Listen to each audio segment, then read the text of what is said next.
पूर्व मंत्री व कांग्रेस के वरिष्ठ नेता अशोक अरोड़ा ने 30 मौजूदा सरपंचों को कांग्रेस पार्टी का पटका पहनाकर कांग्रेस पार्टी में शामिल किया। उन्होंने कहा कि पार्टी में शामिल होने वाले सभी सरपंचों को पार्टी में पूरा मान सम्मान दिया जाएगा। आगे पत्रकारों से बातचीत करते हुए पूर्व मंत्री व कांग्रेस के वरिष्ठ नेता अशोक अरोड़ा ने क्या कहा, ये आपको सुनाते हैं। कुरुक्षेत्र से रामपाल शर्मा की रिपोर्ट। देखते रहिए अजीत समाचार वेब टीवी।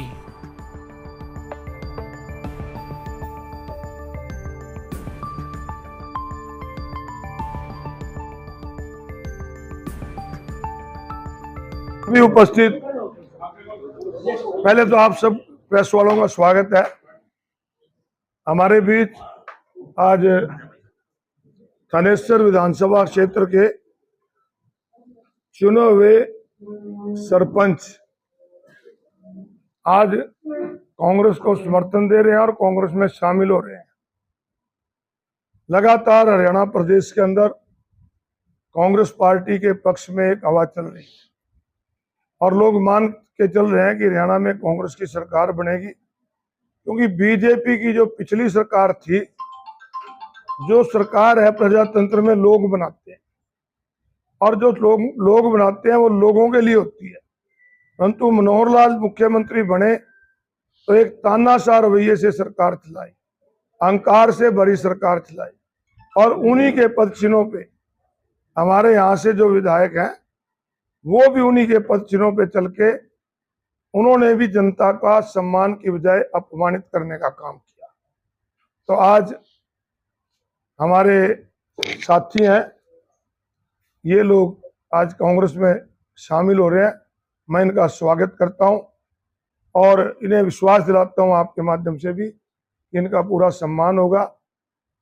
और मैं एक बात जरूर कहूंगा कि जब से चुनाव शुरू हुए तब से लगातार बीजेपी के जो आज के मुख्यमंत्री हैं नायब सैनी एक बात कहते हैं कि हम 85 सीटें जीतेंगे, तीसरी बार सरकार बनाएंगे। परंतु जब परसों उनकी लिस्ट जारी हुई ना, तो लगता है कि बीजेपी ने चुनाव में जाने से पहले हार स्वीकार कर ली। जो स्वयं मुख्यमंत्री और आगे मुख्यमंत्री के उनके चेहरे हैं, वो 3 महीने पहले जिस सीट से जीतते थे आज उस सीट को छोड़ के दूसरी सीट चले गए। जब मुख्यमंत्री सेफ सीट ढूंढने लग जाए तो इसका मतलब यही मान के चलो कि उन्होंने अपनी हार स्वीकार कर ली। आप कोई पूछना चाहते हो? अभी बताता हूं। अभी सबको शामिल करेंगे, फिर आपको गिनती देंगे। ये कौन पड़ेगा? प्रदीप सरपंच है प्रतापगढ़ से। आप सबसे पहले तो आप पढ़ देते। राजवीर कसेरला गांव से राजवीर सैनी है, नौजवान साथी है, इनका स्वागत है। बहुत स्वागत है भाई तेरा। हमारा पूछा जोरदार ताली है। गमूर खेड़ी से हमारा बहुत स्वागत है।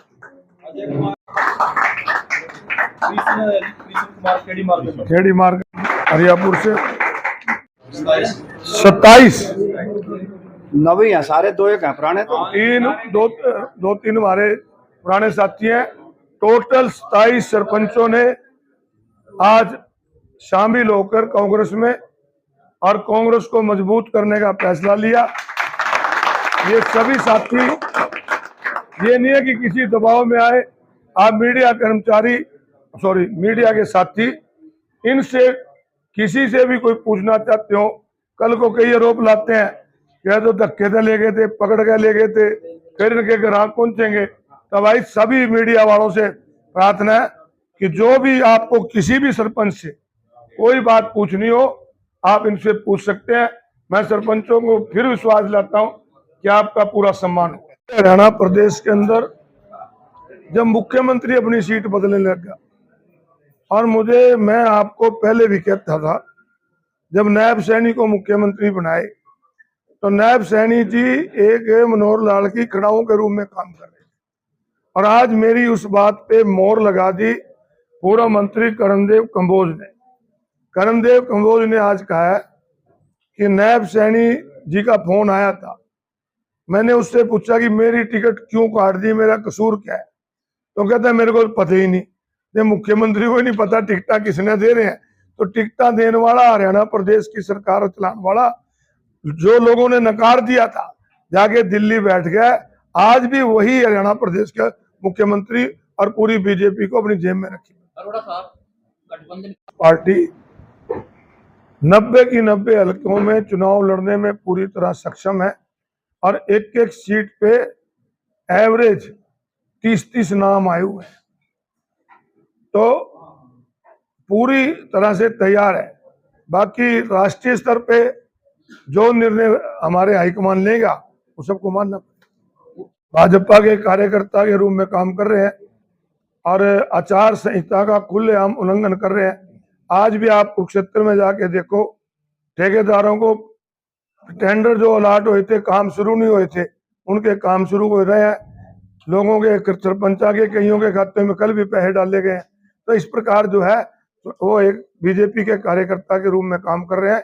उनकी कंप्लेंट कर दी गई है, उसके ऊपर कार्रवाई चुनाव आयोग ले। बीजेपी में जैसे भगदड़ मची है, भगदड़ जो मची, इसकी कितनी गुंजाइश है? भविष्य की बात क्यों करा, जो उनको आज वाली कर लेना, अगली बात करा जिसका पता ही नहीं। भगदड़ इसलिए मच रही है कि जो बहुत राष्ट्रवाद की बात करते थे, बहुत परिवारवाद की बात करते थे, आज परिवारवाद की भी पोल खुल गई।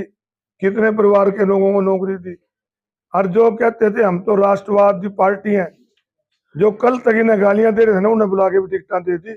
और एक सांसद इनका, यहां तक देखो जो हमारे कुरुक्षेत्र के सांसद है नवीन जिंदल, उन्होंने भी कहा कि मेरी माँ आजाद चुनाव लड़ेगी तो उसका समर्थन करूंगा। अब इससे और क्या सुनना चाहिए।